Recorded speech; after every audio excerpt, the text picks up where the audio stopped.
घने जंगल में बंसी और हरिया नाम के दो लकड़हारे खड़े हुए थे। जंगल में विचित्र आवाजें गूंज रही थीं। हे भगवान, हे भगवान, राम राम राम राम राम, जय बजरंगबली, जय बजरंगबली।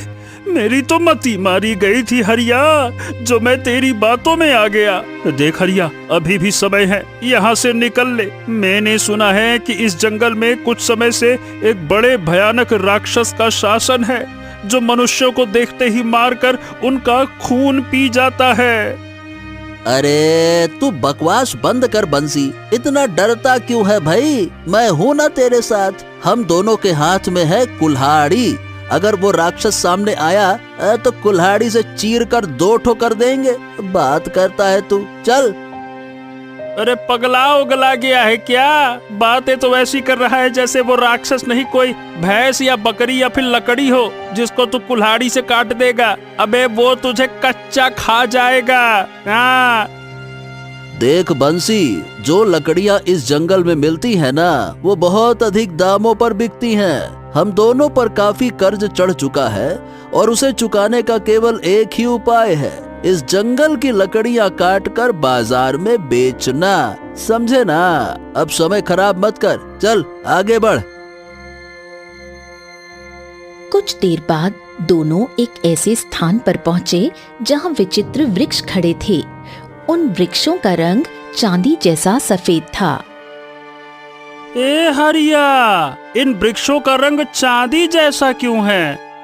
आहा, यही तो तुझे दिखाने लाया था बंसी। देख देख ये वृक्ष बहुत कीमती है। अरे पैसा ही पैसा देंगे ये वृक्ष, आएगा बड़ा मजा रे बंसी। इनकी लकड़ियाँ बहुत अच्छी गुणवत्ता वाली होती हैं। चल चल चल चल, जल्दी से एक वृक्ष काट कर गांव लौटते हैं। चल चल चल चल।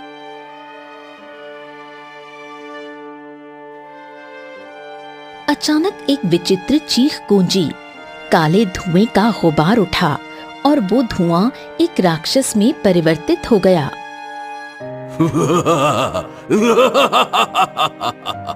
तुम दोनों से बड़ा मूर्ख मैंने कहीं नहीं देखा। जब सबको पता है कि मैं यहाँ किसी को जीवित नहीं छोड़ता, फिर भी तुम लोग बेवकूफों की तरह मरने के लिए चले आए।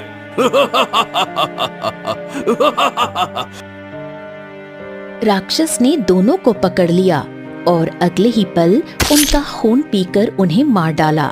फिर वो राक्षस काले धुएं में बदलकर गायब हो गया।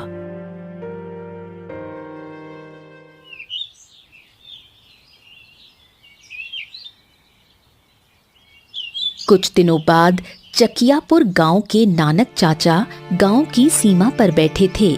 तभी वहां रामलाल नाम का दूध वाला आ पहुंचा। नानक चाचा, इतनी चिंता में क्यों डूबे हो? अरे ओ दूध वाले, तुझे कुछ खबर भी है? हमारे गांव के दो लकड़हारे उस विचित्र जंगल में गए थे और वापस नहीं आए। अच्छा अच्छा अच्छा अच्छा, तुम बंसी और हरिया की बात कर रहे हो। अरे सारे गांव में वो दोनों बड़े अय्याश लोगों के नाम से मशहूर थे। जितनी मेहनत से पैसा कमाते थे, सब अय्याशी में उड़ा देते थे। इसी वजह से उन दोनों पर कर्ज चढ़ गया था और उसे चुकाने के लिए चले गए वो विचित्र जंगल में। अच्छा, तू इतना विश्वास से कैसे कह सकता है कि वो कर्ज चुकाने के इरादे से जंगल गए थे? बता। अब चाचा ऐसा है कि जाने से एक दिन पहले मेरी बंसी से मुलाकात हुई थी। उसने बताया था कि हरिया उसे विचित्र जंगल में ले जाना चाहता है। वहाँ वो विचित्र वृक्ष होते हैं जिनकी लकड़ी बहुत अच्छे दामों पर बिकती है। अब मैंने उसे हालांकि मना किया था, लेकिन अब क्या कहें चाचा, कौन सुनता है। इतना कहकर रामलाल वहां से चला गया। नानक चाचा गहरी सोच में डूब गए। उसी गांव में शंकर नाम का एक लकड़हारा रहता था। इस समय वो अपनी पत्नी गौरी की बीमारी से परेशान था। शंकर अपने घर के आंगन में बैठा था। तभी उसकी 10 वर्षीय पुत्री चमकी वहां पहुंची। पिताजी, माँ को बुरी तरह से खांसी हो रही है। ये सुनकर शंकर भागकर अपनी पत्नी गौरी के पास गया। ए गौरी, क्या हो गया? तू ठीक तो है? काहे खांस रही है? क्या बात है?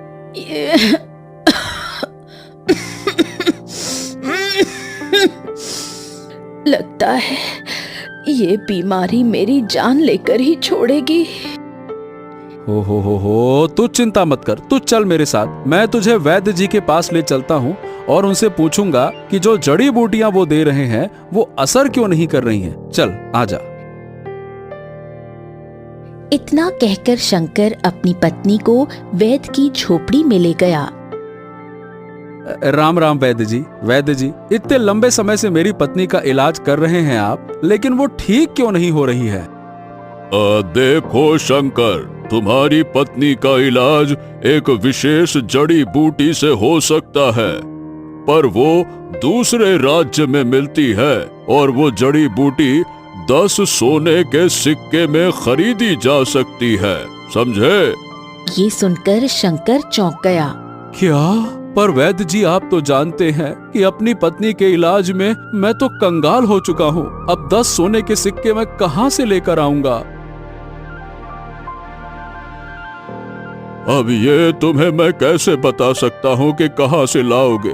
देखो भाई, तुम्हारी पत्नी की बीमारी का इलाज केवल उस जड़ी बूटी से ही संभव है। अभी जो जड़ी बूटी मैं दे रहा हूँ वो केवल तुम्हारी पत्नी की बीमारी को रोक रही है, पर वो अधिक लंबे समय तक असर नहीं करेगी, समझ गए?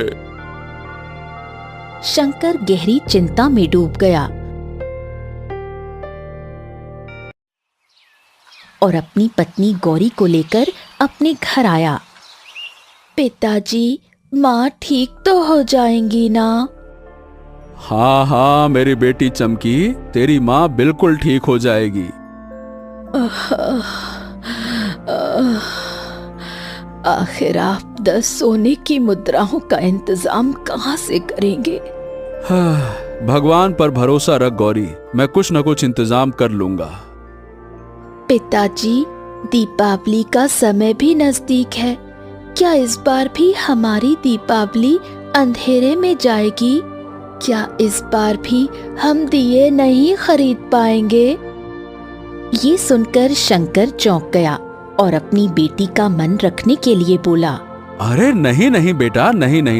देखना बेटा, तुम्हारी माँ दीपावली से पहले स्वस्थ हो जाएंगी और हम पूरा घर दियों से भर देंगे, सजा डालेंगे, रंगोली भी बनाएंगे, है ना बेटा? इतना कहकर शंकर घर के आंगन में बैठकर आंसू बहाने लगा और खुद से बोला,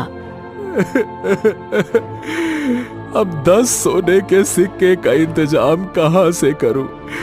जंगल से जितनी लकड़ियां काट कर लाता हूँ वो केवल पीतल के सिक्कों के बराबर बिकती है।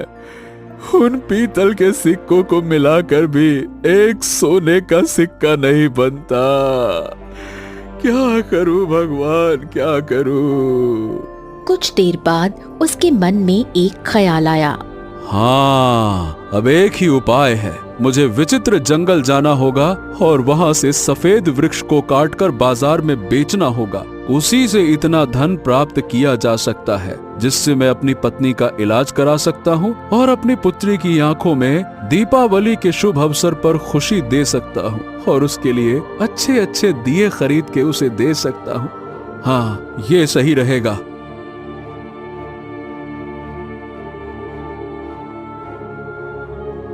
अगली सुबह वो कुल्हाड़ी उठाकर जंगल की ओर रवाना हो गया।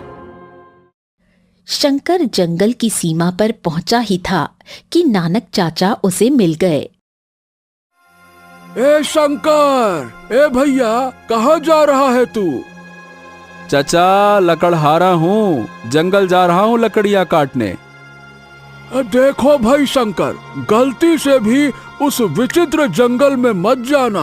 कुछ दिन पहले बंसी और हरिया लालच में वहाँ चले गए लेकिन वापस नहीं आए और न जाने कितने लोग कुछ समय से वहीं गायब हो चुके हैं। जरा संभल कर जाना। हाँ चचा, आप चिंता मत करो, मैं विचित्र जंगल नहीं जाऊंगा।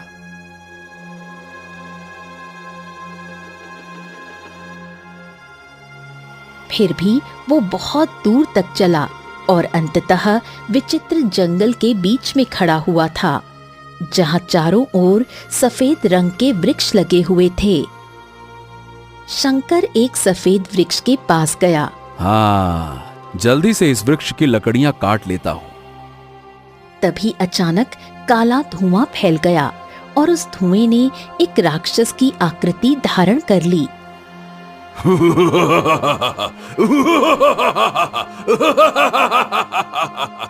अब डरने से कोई फायदा नहीं, क्योंकि तू मरने वाला है।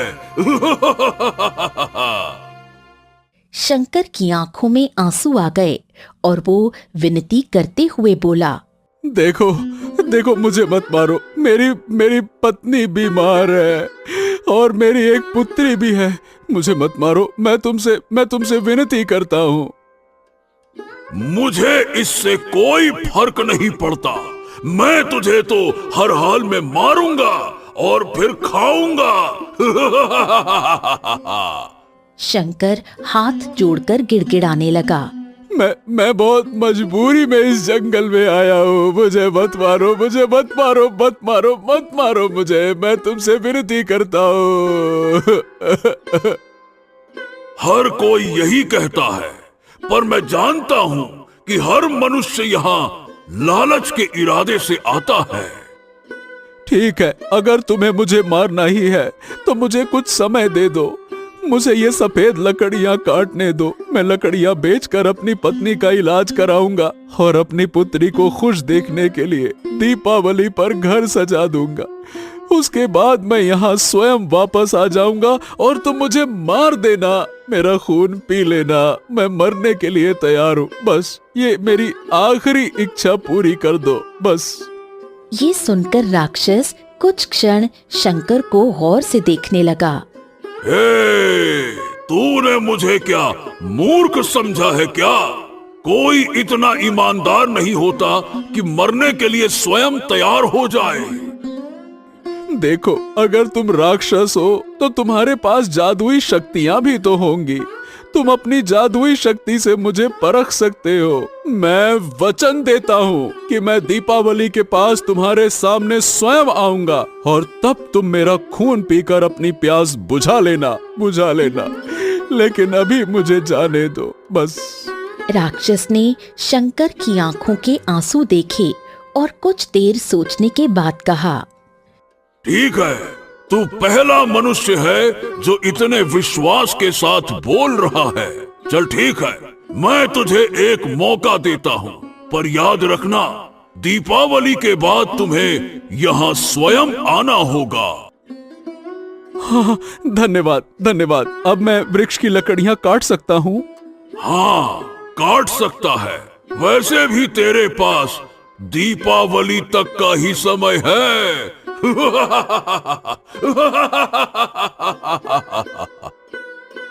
शंकर ने कुल्हाड़ी उठाई और सफेद वृक्ष को काटना शुरू कर दिया। कुछ देर बाद शंकर बहुत सारी लकड़ियां काटकर अपने सिर पर गठरी रखे गांव के बाजार में आया। सफेद लकड़ियों को देखकर पूरे गांव में हड़कंप मच गया। ये शंकर, ये तो सफेद रंग की लकड़ी है रे। ये तो विचित्र जंगल में मिलती है। ए शंकर, तू विचित्र जंगल गया था क्या? हाँ, वहाँ गया था। अरे भाई, लेकिन वहाँ तो कोई भी जाता है तो वापस नहीं आता, फिर तू? लेकिन मैं वापस आ गया। कुछ ही देर में शंकर की लकड़ियां 20 सोने के सिक्कों में बिक गईं।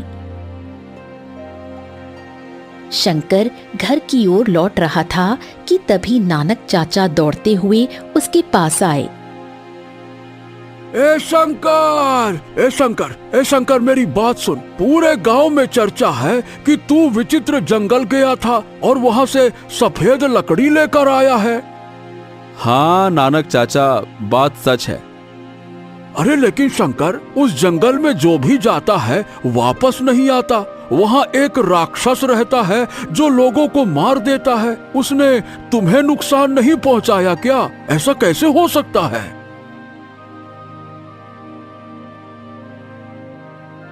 इसका जवाब मैं अभी नहीं दे सकता नानक चाचा। बस ये समझ लीजिए कि मेरे ऊपर ईश्वर की कृपा है। मैं मजबूरी में गया था, और क्योंकि आप तो जानते हैं कि मेरी पत्नी गौरी बहुत समय से बीमार है। इतना कहकर शंकर अपने घर चला गया। जो मैंने सुना, क्या वो सच है? क्या तुम वास्तव में विचित्र जंगल गए थे? हाँ गौरी, गया था, तो इसमें चिंता करने की क्या बात है भाई। अब गांव का हर आदमी मुझे ऐसे देख रहा है जैसे मेरा वापस आना कोई चमत्कार हो गया हो। हाँ नहीं तो। आपका वापस आना चमत्कार ही है। ये तो ईश्वर की कृपा है कि आपको कुछ नहीं हुआ। वहां तो एक राक्षस का शासन है जो किसी को जीवित नहीं छोड़ता। अब आप वचन दीजिए कि आप दोबारा उस जंगल में नहीं जाएंगे। शंकर ने फीकी मुस्कान के साथ अपनी पत्नी की ओर देखा। ए गौरी गौरी, तुम भी जानती हो कि मैं उस जंगल में क्यों गया था। अरे भाई, तुम्हारी बीमारी का इलाज जो कराना था ना, इसीलिए। इतना कहकर शंकर ने अपनी पुत्री चमकी की ओर देखा। और मेरी बेटी की इच्छा थी कि इस दिवाली हमारा घर दियों से सजे, इसीलिए तो गया था। गौरी मुस्कुराती, पर शंकर ने जरा भी ये जाहिर नहीं होने दिया कि वो राक्षस से क्या वादा करके आया था।